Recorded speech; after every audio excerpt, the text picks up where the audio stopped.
Hey, everybody. Thanks for stopping by this morning. I am with Ray, the founder of BitShoot. Ray and I actually interviewed together, or I should say, Ray let me interview him a few months ago. Gosh, it was early 2018, wasn't it, Ray? I don't remember. Yeah, it's quite a while ago now. It's great to be back. Yeah, I appreciate it. And I really appreciate you taking the time to kind of chat with me today. Just so for people who don't know, kind of give me a bit of a background about BitShoot, kind of the history. So, kind of bring everybody up to speed. Okay, well, BitShoot is a video sharing service. So what that means is rather than having all the content being served from a centralized location, people who are watching the videos can actually some of their bandwidth as well. And that works using the WebTorrent protocol, which is based with that. I apologize, Ray. Can you say that again? You cut out just a little bit. I apologize. Oh, sorry. That's okay. Okay. From the very beginning, from the top. No. Talk about the WebTorrent protocol and how the process works. Okay. BitShoot uses WebTorrent, which is the browser-based BitTorrent. So how that works is that when you watch a video, you're not only downloading the content, but you're also uploading the content as well if you've got it enabled. So people, the more people watching, the bigger the network grows, the less our actual server. We can scale much better than even YouTube for a fraction of the cost. We don't need as many data centers. We don't need as many servers. So that's one part of BitShoot. The other thing that really sets us apart is that we're not, say that again. I apologize. You cut out again. Yeah. Another thing that really sets us apart is that we're freedom of it. We're not companies who has hate speech rules because we just don't believe in them. We want people to be able to say what they like on the internet as long as it's responsible. We don't allow incitement to violence, of course, or anything that would be illegal. But if it's if someone wants to talk, then we believe that's the best thing for them. They should be able to put their ideas and information out. If they're controversial, even if their ideas are wrong, then the best way to deal with ideas is to come at them with right ideas. And, you sound like you're going to interrupt. No. I just you keep cutting out a little bit. So let me see if I can kind of recap what you just said. Just again, I mean, I know that you were a half a world apart, and I understand that internet connections are not always great. So it sounds like to me what you're trying to say is that BitShoot supports freedom of speech as long as there's no incitation of violence. Is that correct? Right. So yeah, we do have rules, and we enforce those rules, but we're making a stand against hate speech. We don't believe it's right. We don't believe it's a good thing. And we believe that freedom of expression is a human right. It's something that everyone should have access to. Now, I will ask you this, because I know this is something that came from the last interview, and it's something that I know that BitShoot has a firm stance on. Does BitShoot allow adult content on its platform? Right. So we don't allow full pornography.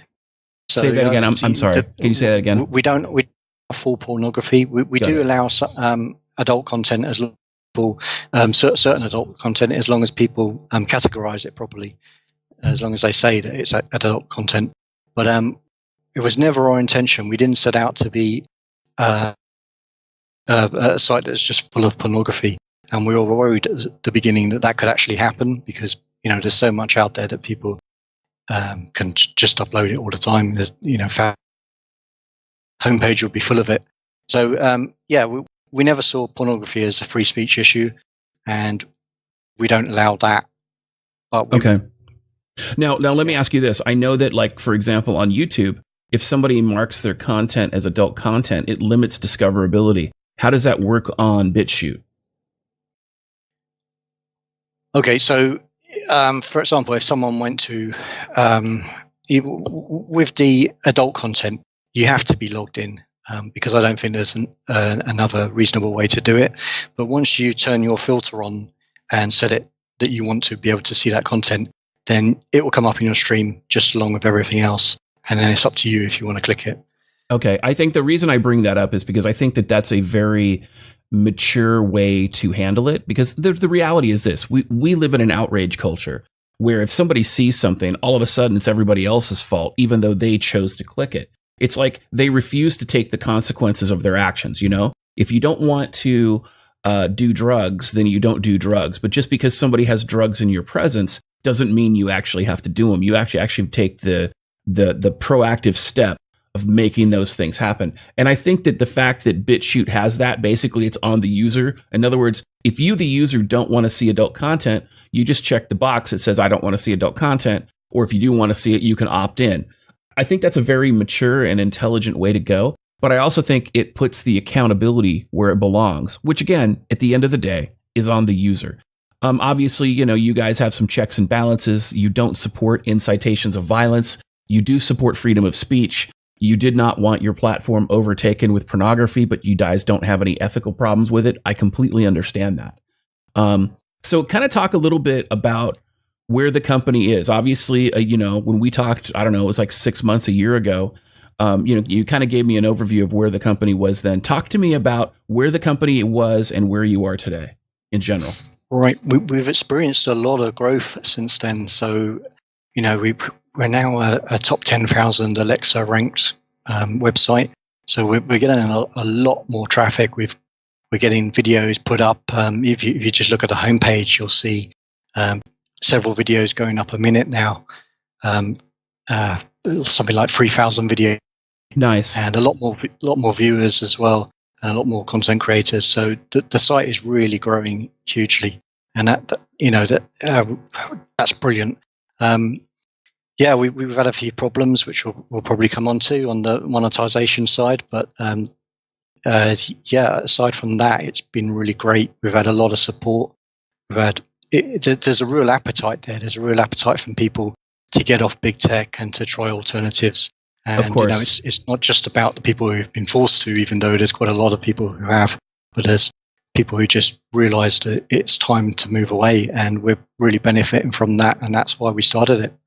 Well, let me ask you this. So, you know, obviously, you know, BitChute is still growing. You know, BitChute is kind of grassroots funded in a way. I mean, you guys don't have the funding sources that traditional big tech has. One of the big complaints, though, that I've heard from a lot of people is the fact that sometimes the videos don't play. Is that something that you guys have addressed a little bit? I mean, I'm sure you've been paying attention to it. What are your thoughts on that? Yeah, I mean, so with a torrent-based system, not all the videos are going to be highly seeded. So some videos will be more popular than others, and they'll have more seeds, and they'll play more smoothly. So what we've done to address that is we've just allocated more server resources to those types of videos. So hopefully when people click on them now, they should notice they play a lot quicker and a lot smoother. Okay. We have done quite a bit of work there. Now, I know that another criticism of BitChute is the fact that there is no phone app. And I know we talked a little bit before this interview. Can you kind of address the phone app sort of thing, so to kind of let people know what's going on there? Right. We do have an unofficial Android app. A guy called Hexagod has made that for us. So if you go into the Android store and you search for BitChute, you should find that, and you'll be able to install it right away. And he's working on that. What's the app called for people to search for it? It will come up under BitChute. So he's called it BitChute. It's an unofficial app, but it is called BitChute. And he's building that for you? He's building that. Yeah, it's a dedicated BitChute Android app. We also have plans to build more, to build for iPhone, to build for more apps. It's really come down to resources and cost. We hope to be further along, but we've had setbacks on the monetization, which has prevented us from doing that. Understandable. So there's also quite a dark shadow hanging over the app stores, because they've got a tendency to kick out any companies.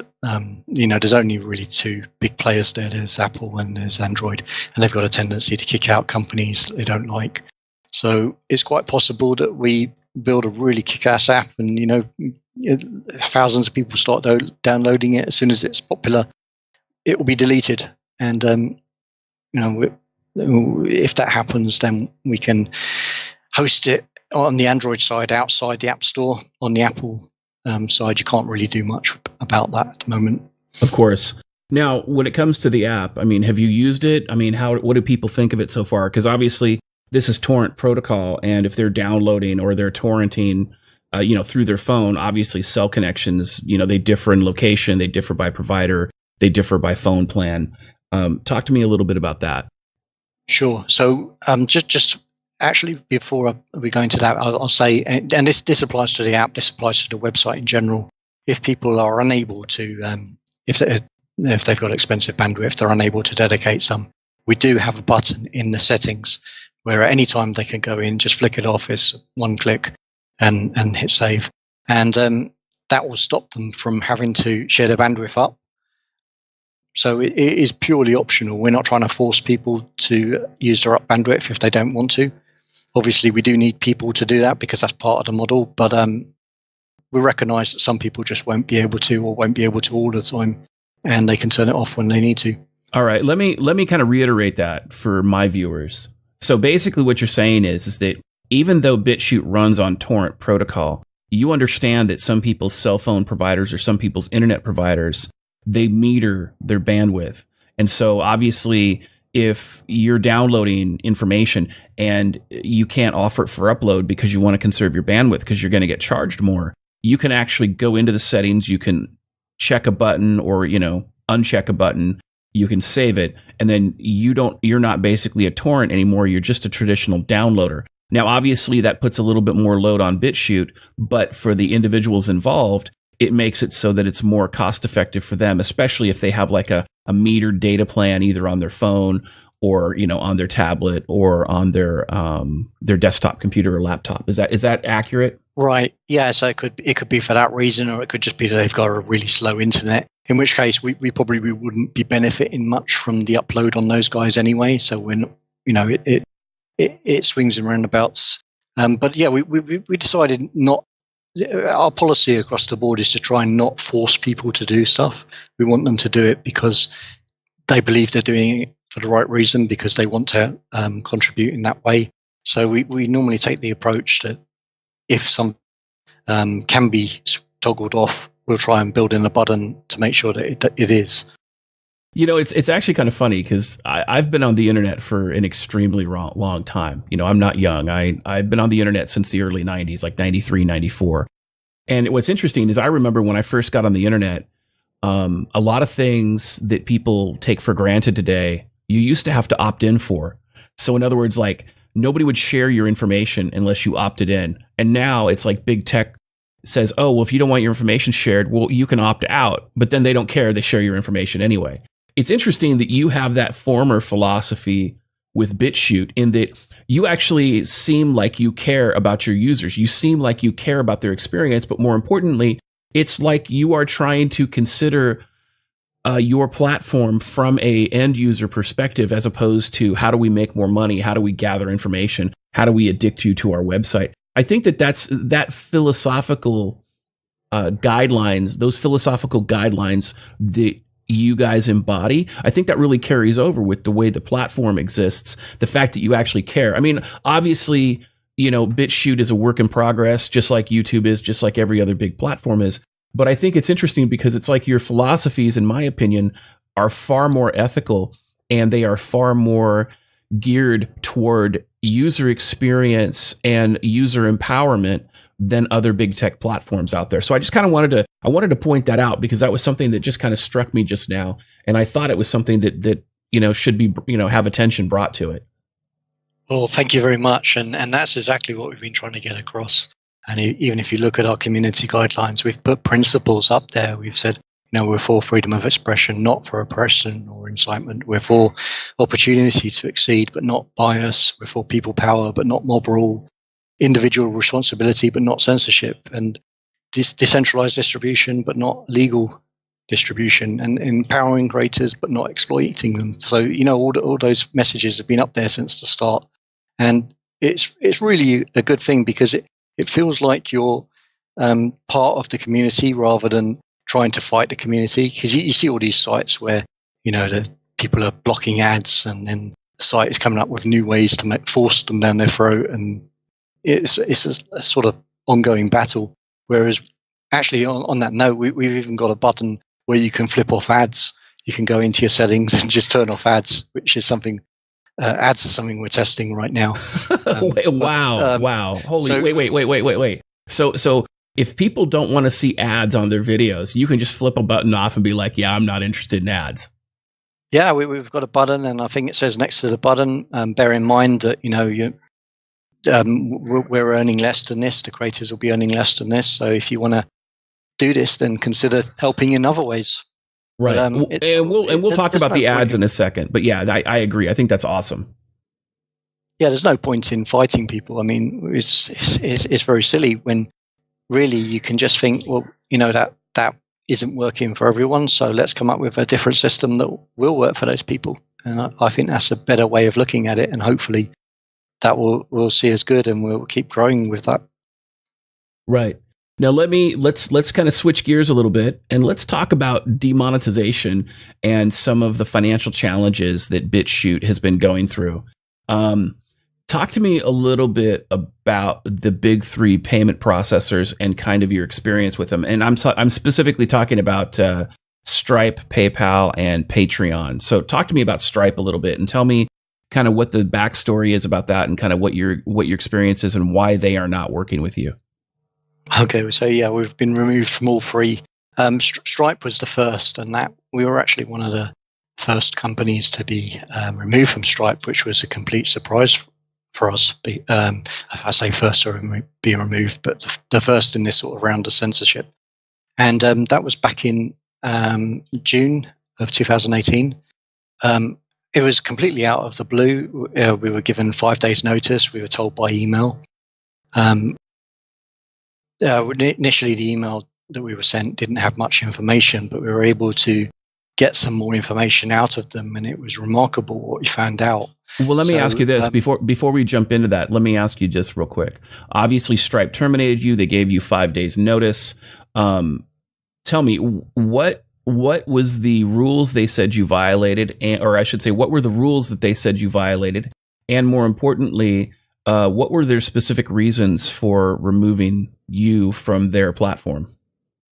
Right. So this is really interesting, because with Stripe, there were no violations. There were no laws broken. There were no rules violations. In fact, we got an email back from them after we'd corresponded with them that said they acknowledged that we hadn't broken any laws. They acknowledged that if they had a choice, the way they wrote it, that they would have no moral objection working with us. But they said that it was actually their financial partners that made them remove us. So we never did find out which financial partner, who names of them, but we found out that that was the reason. That's crazy. So they never even told you who directed them to not work with you anymore, just like some shadowy other person. Correct. But it wasn't because we had broken the Stripe terms. And, we put a lot of work into that. We'd done all the development. There's a lot of testing. There's a lot of development involved. There's a lot of promotion. So we'd got all this ready. We'd launched it. We'd started taking creators had put their trust in us and started taking payments on the system. And it was just ramping up. We'd got through the first full month where we paid out to the creators. We paid out every penny that the creators were due. And that's when it came. Well, let me kind of reframe that just a little bit, because I think that this is important, especially given the state of the internet and big tech social media right now. Okay, I just want to reiterate some of this stuff, and if I'm stepping out of line, let me know. Okay, so you were set up with Stripe as a payment processor. You never violated any of their rules. You never violated any laws associated with Stripe. They still discontinued being your payment processor. They kicked you off their payment platform. And they specifically said that their financial partners told them to kick you off. Now, with that said, that's antitrust. I mean, in the United States, that's antitrust. I mean, I understand that, a lot of people may not see it that way, but I mean, I've been looking at this for quite some time. And I know that, for example, in the EU and in Germany and in places in Europe, I mean, Google has been found guilty of doing this. I mean, there's fines. This is common knowledge. There's news articles about it. I mean, when somebody interferes with your business relationship, that's antitrust, but it's also a tort. I mean, it's suable. And the fact that they've admitted that creates massive amounts of legal liability. And again, so everybody is clear, I'm not an attorney. I am just a paralegal, but I've done a lot of litigation. I've done a lot of legal research, and I've had many attorneys support my views in the past, both within the MGTOW community and without. Now, obviously, for those people who are interested, this is something I think that's extremely important. And people like YouTuber Law may want to pay attention to something like this, because BitChute is a growing platform, but BitChute would be way farther along had people not interfered with its business relationships with others. This isn't a situation where, the popularity of its platform was waning and people were like, BitChute's okay, but it's not that great because it's not that great. BitChute would have been farther along had they still had their payment processors, because then they could have used that money to invest back in their platform. And so, for this sounds like something that is extremely unethical conduct. It sounds like something that may be a violation of civil law in a variety of first world countries. And it sounds to me like there's also a very good possibility that this violates criminal antitrust laws as well. I know, at least in the United States and possibly in the UK and Europe. And again, I'll jump off my soapbox and let's kind of, go on to the next one, so to speak. Talk to me a little bit about PayPal. Right. So, I mean, after the Stripe thing, we decided we didn't pursue any legal recourse after that, but we decided, right, we'll just change things. We'll do things a bit differently. We moved to more of a subscription-based model after that, and we were using PayPal. And PayPal, it's one of them. I think it's the most popular online method of payment. So everyone's got a PayPal these days. So it's quite a hindrance not to have it. We implemented the new system, and that was really popular from the get-go. In the first 3 months, picking up fast in the payments we were taking, and then in November, we got another email that our PayPal account had been suspended. And that was all of a sudden out of the blue again.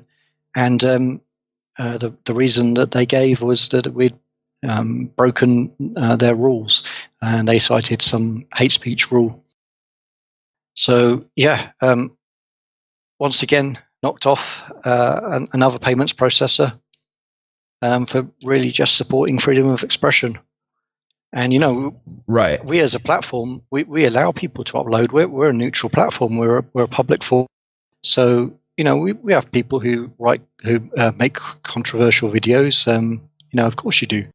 Right. A lot of those videos have been on YouTube for years. Right. And let me say something, too, in the United States.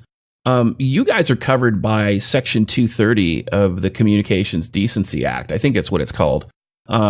But the thing that's important about this is that you guys under federal law in the United States, you can't be held accountable for what's on your platform.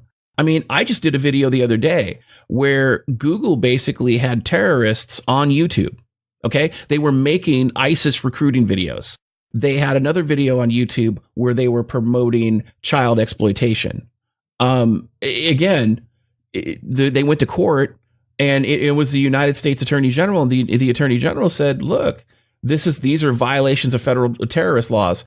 And the court said, no, this is an exemption. I mean, for payment processors to try to say, look, you violated our rules, this is a problem, we're going to kick you off our platform. I think that's very disturbing. To me, that's disturbing, especially knowing that they know what the defenses are. So it's like, YouTube, Facebook, Twitter, other social media platforms. They're like, oh no, we can have terrorist information on our platforms because we have this exemption. But if a neo-Nazi puts something on Gab, we have to hold Gab accountable, even though the law says we can't.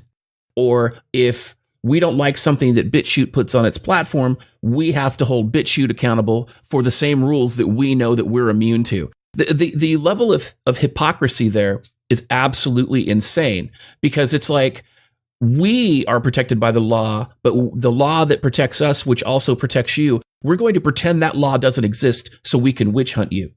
This is a indefensible hypocrisy in a way that is absolutely insane, because again, these are ideological positions. So even if they tried to, like I'm an end user, right?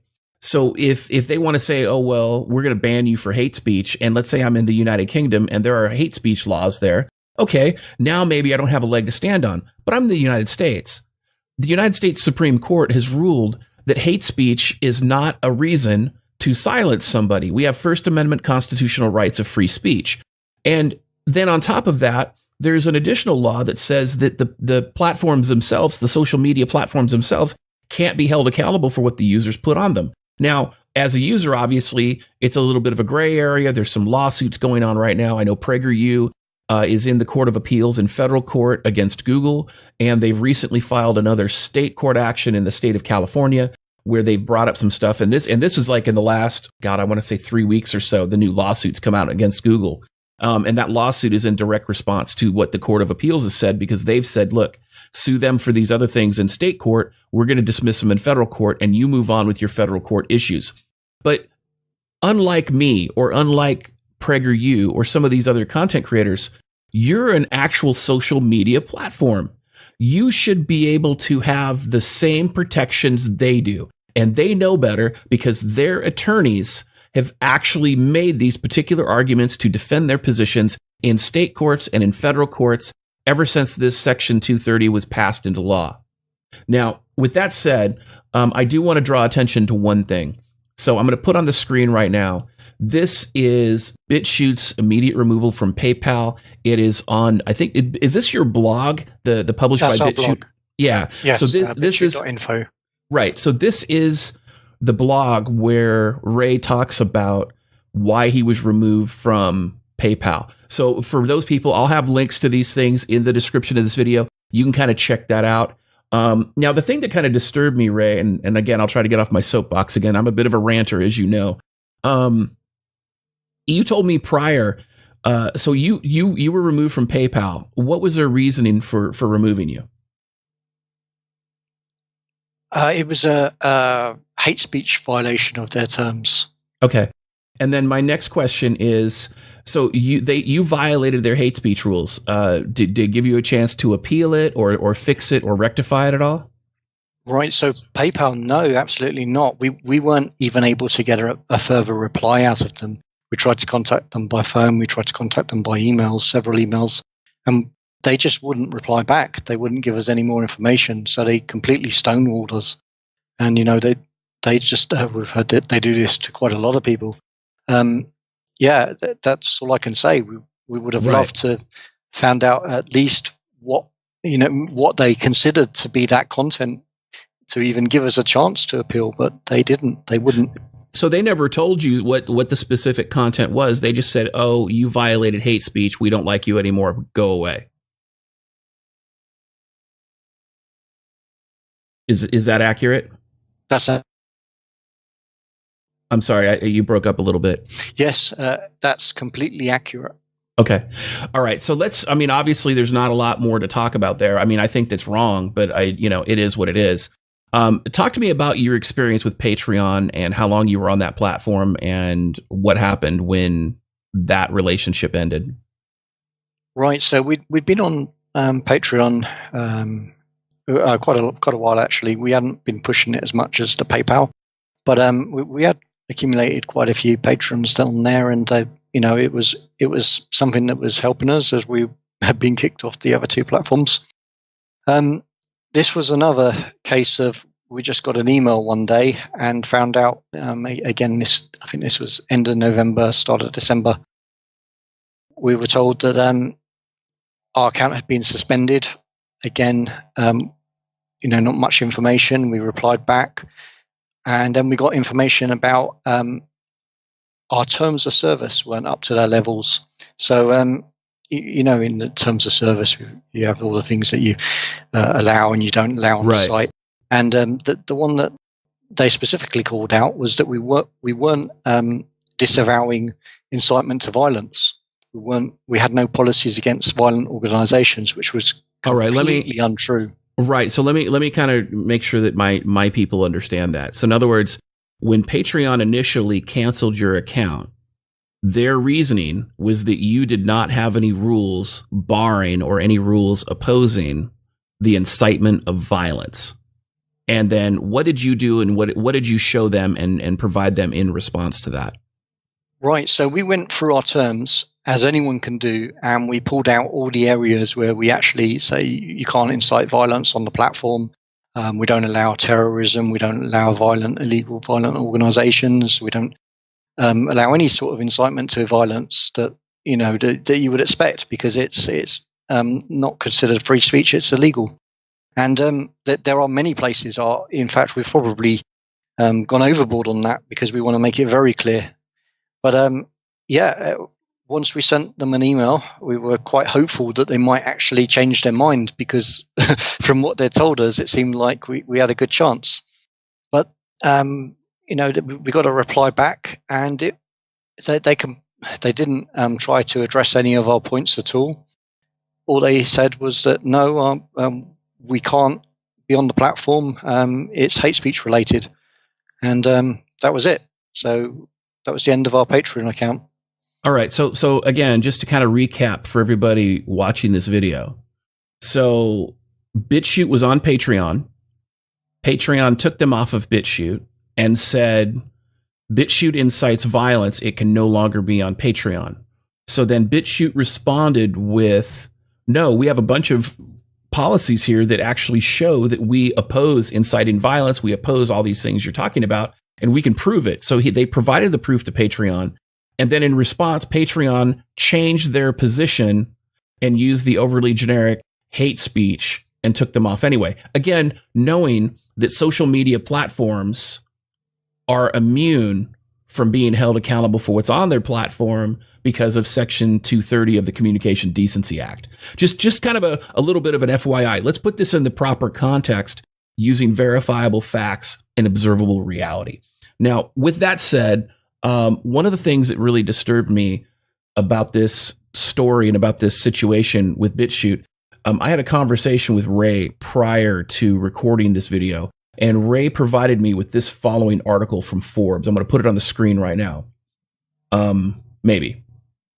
All right, there we go. Short Bus is making all the stops today. All right. The article is entitled, FTC Must No Longer Ignore Silicon Valley Bias. This article is from Forbes from December 6th, 2018, so it's a relatively recent article.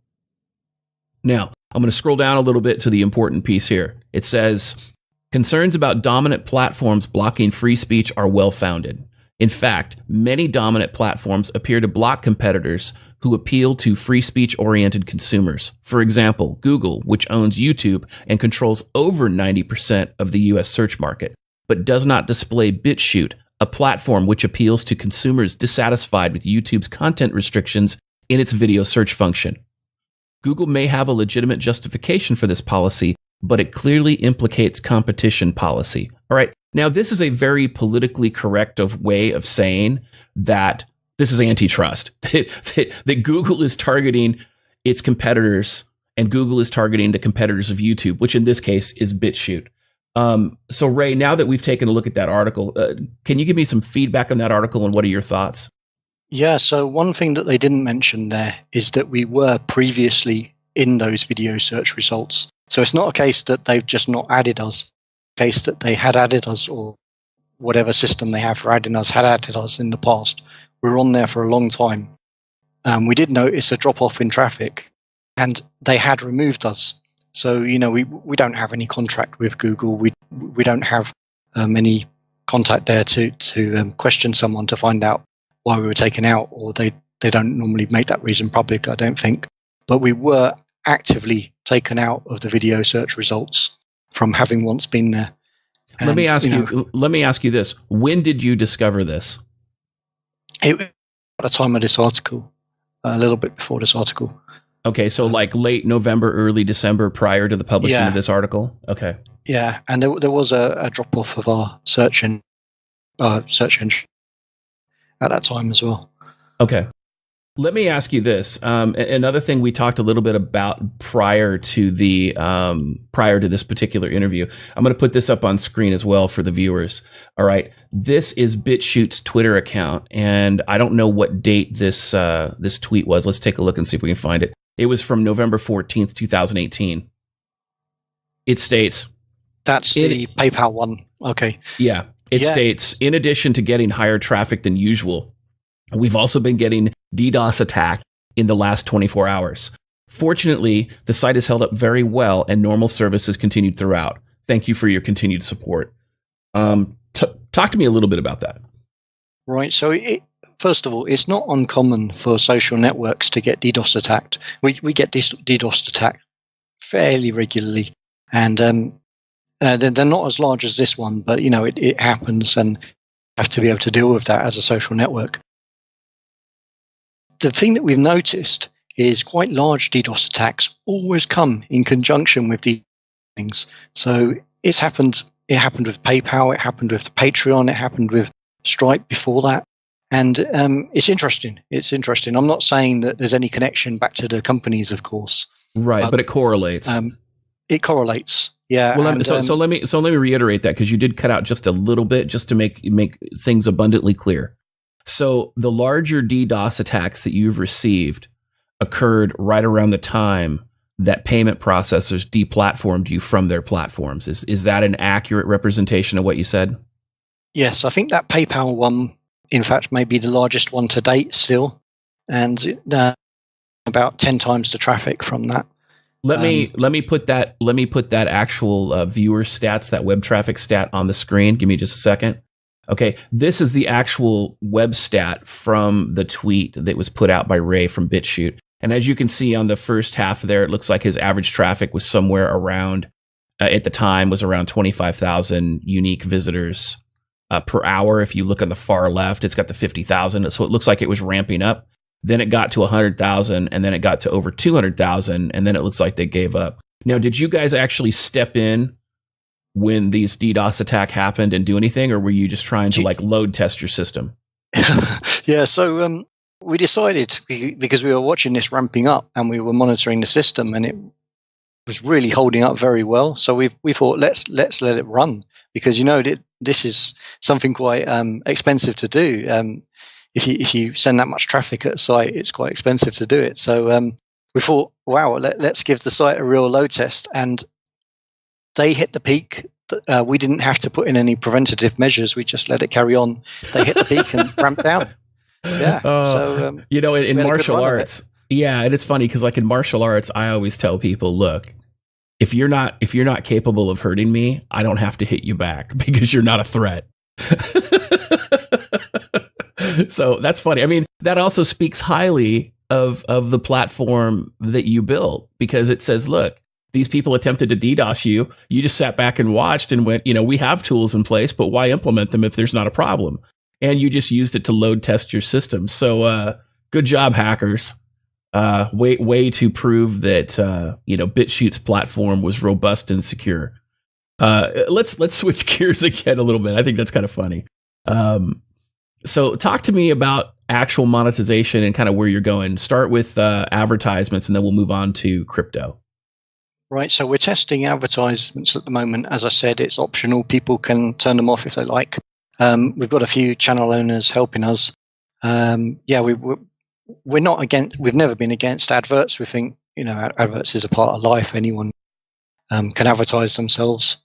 So we want to build it in such a way that that people can opt in and they can really benefit from it, and we can benefit from people power. So we want to have a system where people will eventually be able to sell adverts on their own pages, and bring it right down to the creator level, managing who gets on there. We also, because not everyone will want to do that, we're going to have more generic adverts, which is what we're testing at the moment. Very soon up, we're bringing in right now. You can add your PayPal to this. Right. Let's talk about that in a second. I know before I touch on that, I want to talk about a little bit about crypto. And I'm going to put I'm going to put your blog back on the screen. Give me just a second here. And I want it because I noticed that, like, when we talked the first time, you talked about crypto. You talked about the possibility of partnering with, maybe a cryptocurrency or something like that. And I remember when we were talking prior to the interview, I noticed you had BitShoot tokens, which is on the left-hand side of the blog. If anybody looks, it says a utility token for BitShoot. And I know that this is a proof of work token. Obviously, you told me that before, but kind of, right. go into that whole. Can I stop you there, actually? Because, yeah, go for it. Go for it. We've actually changed this. We've changed the way the project. You're right. It was a proof of work token. We decided against that, and we've changed it to a delegated proof of stake token. There's a few reasons for it. Work is slower, and it's also a proof of work blockchain is also susceptible to certain attacks. There's the 51% attack. So if you're going to build it, you have to build it really big. You have to build it to such a size that it's not going to be affected by activists coming at you with a lot of hash power. Proof of stake doesn't suffer from those, so we've changed it completely. That's all the techie stuff out of the way. But it's going to be a lot of the things are similar. The functionality is going to be similar. That it's going to be built in. It's going to be utility on the site. People will be able to do power chats using it. People will be able to send the crypto to one another. It's going to be all decentralized. And I'm quite excited about it because even though crypto is still, Bitcoin's 10 years old, but it's still immature in that a lot of people haven't adopted it. We've got some really good ways that are coming in that's going to get more people on board of it, more people using it from day one. And awesome. I think it could be a really good complement to the dollar-based monetization. Because I don't think it's quite there that that we should go 100% crypto, but I think it's a really good complement and in the more important. Right. All right.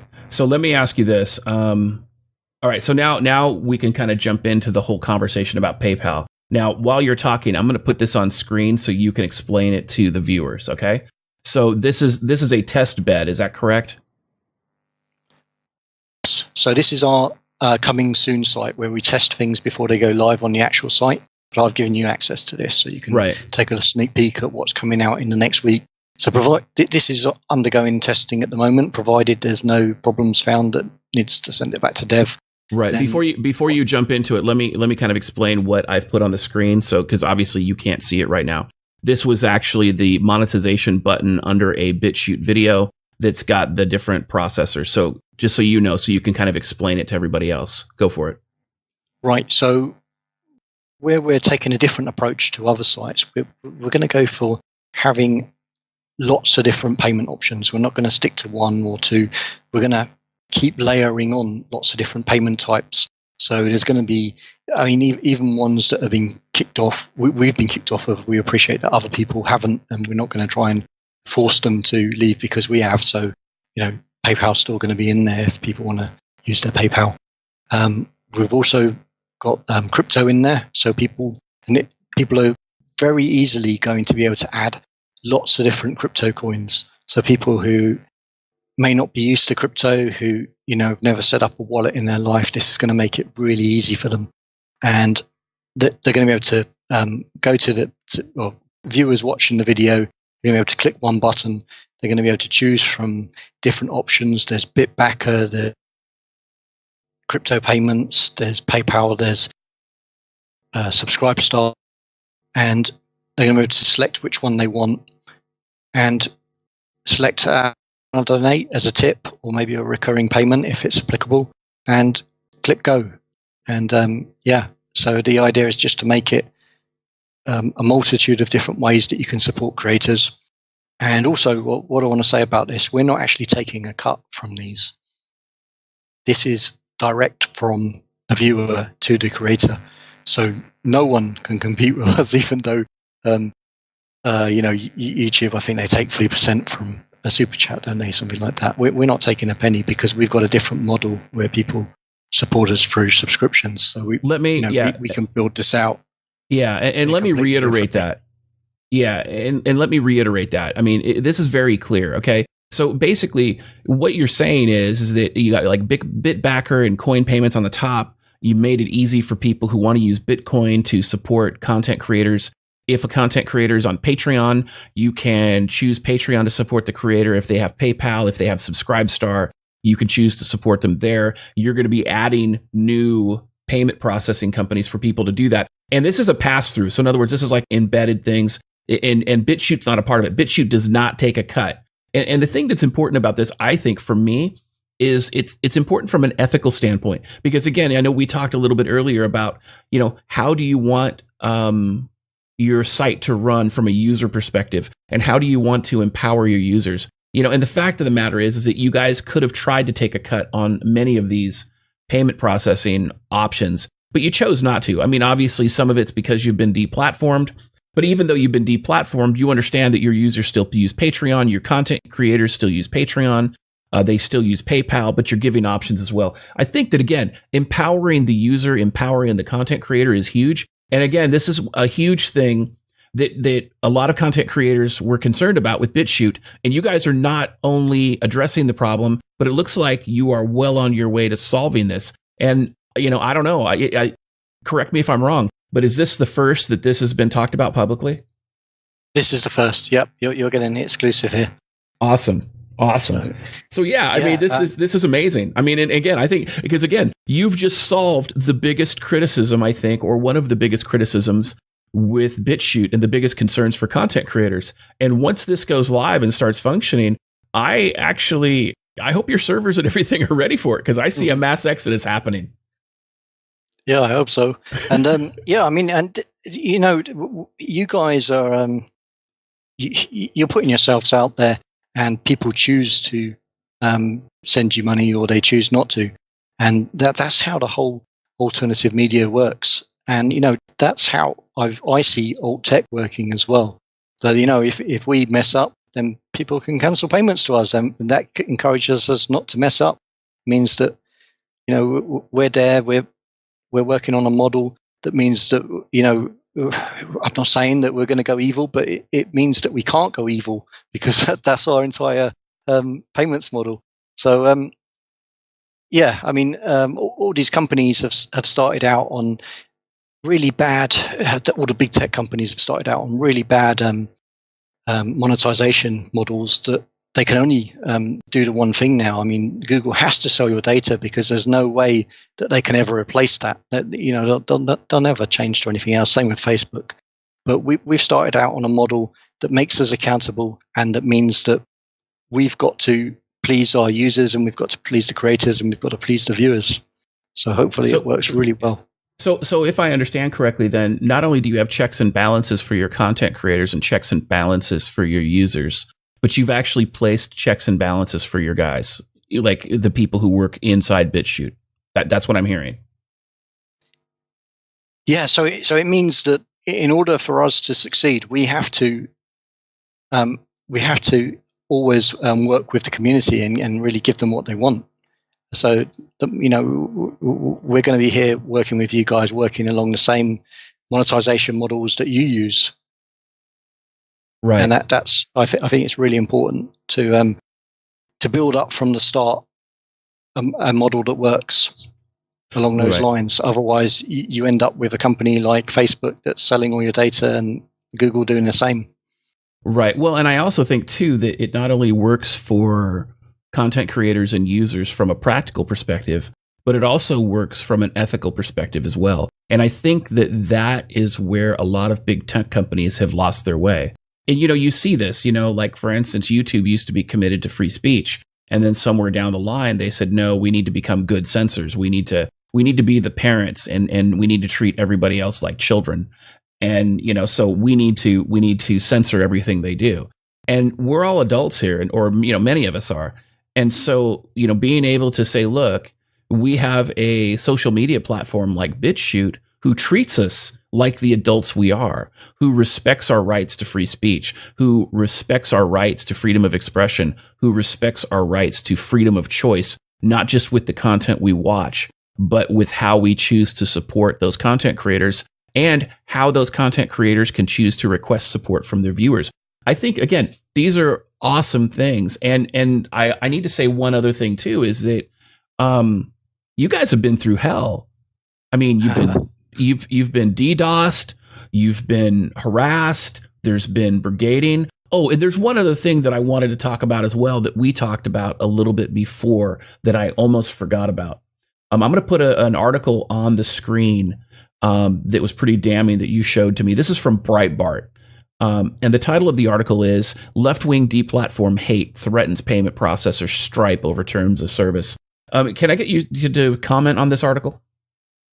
Right. So a lot of us suspect that there's activist organizations working in the background to get companies like BitShoot kicked off the internet, like Gab, like Minds.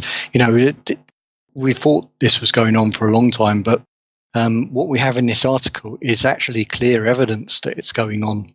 So we have this very small Twitter account, actually, Deplatform Hate, which is followed by and commented on by a lot of large, very well-known activist Twitter accounts like Sleeping Giants, like Right Wing Watch, all the ones that you're quite used to.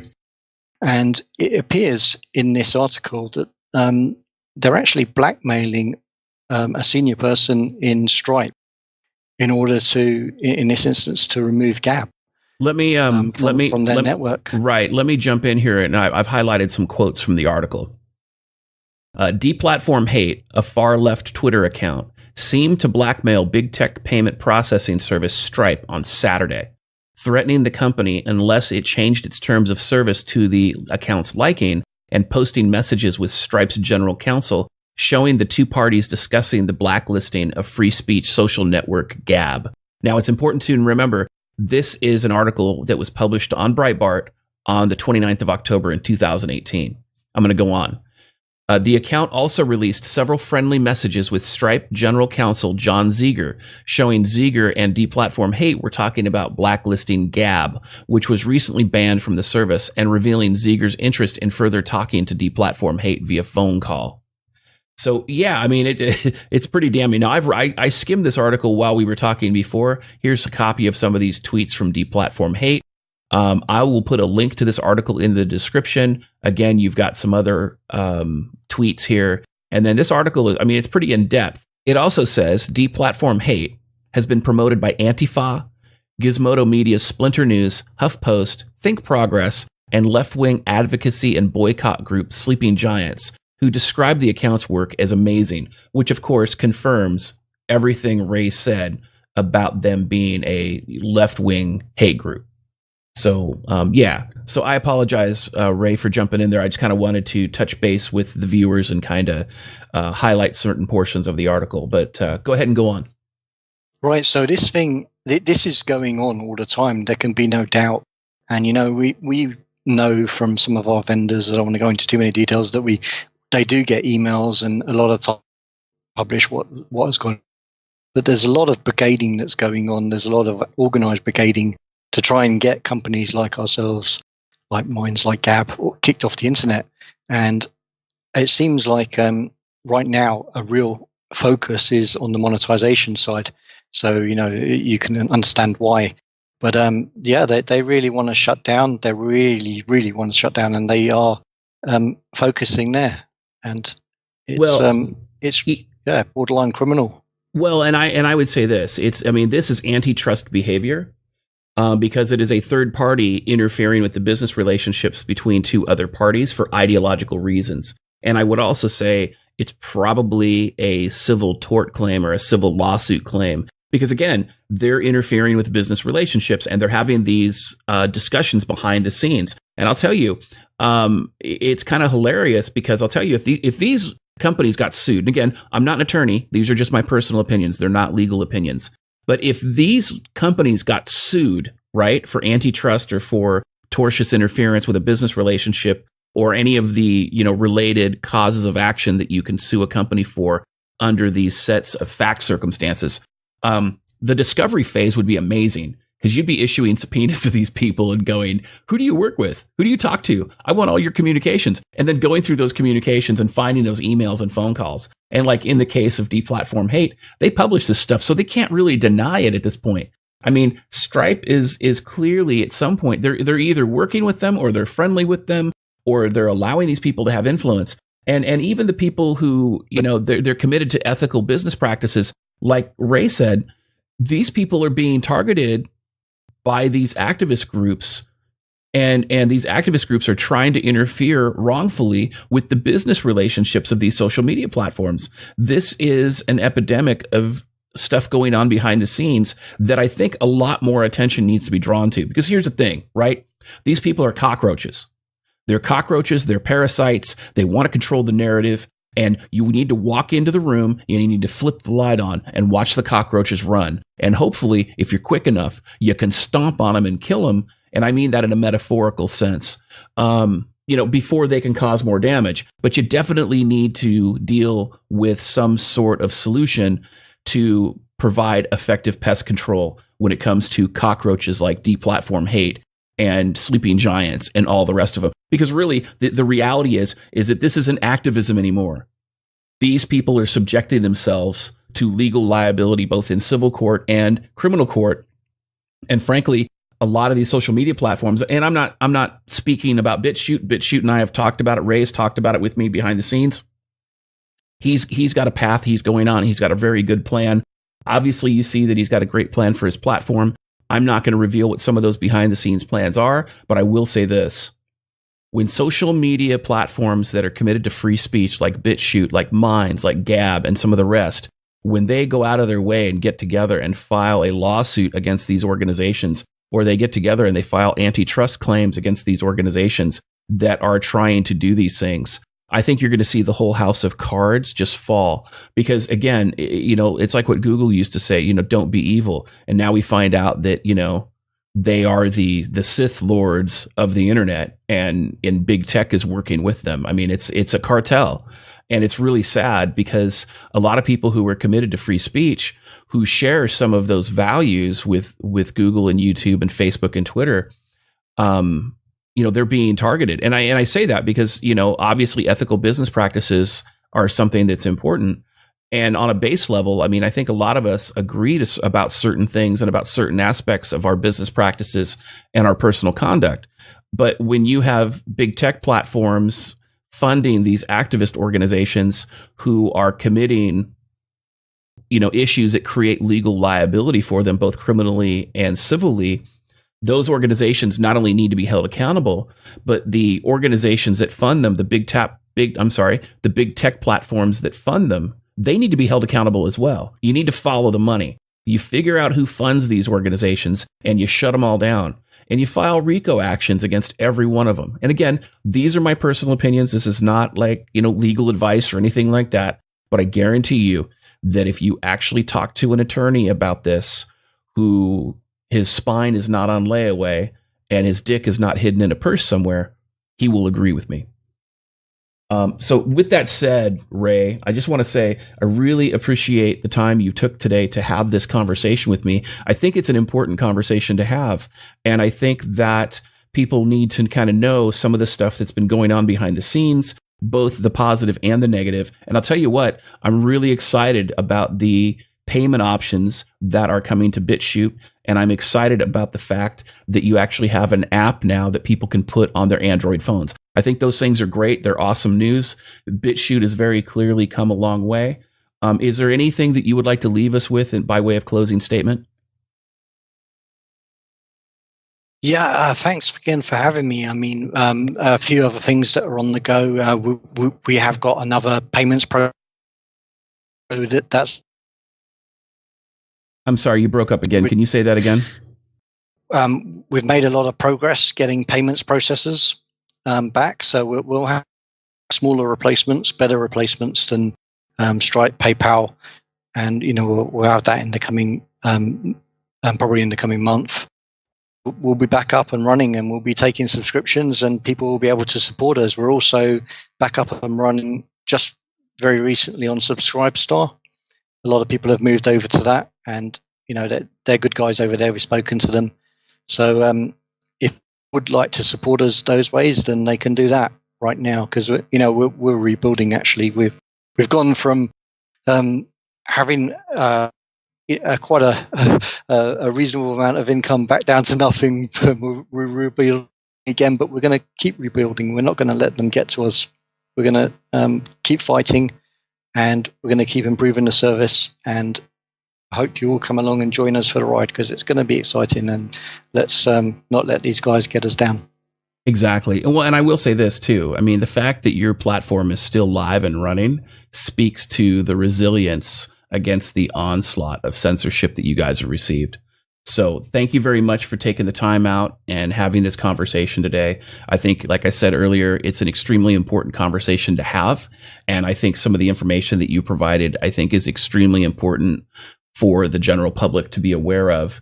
And I expect that, as people see this video and they understand what the facts are underlying it, that you're going to see a lot more support in the coming days, months, and years. So thank you again for taking the time out to chat with me today and to kind of go over some of this stuff and do a deep dive. I really appreciate it. I'm sure my viewers will really appreciate it. And I hope you have a great day. You too. Thanks very much.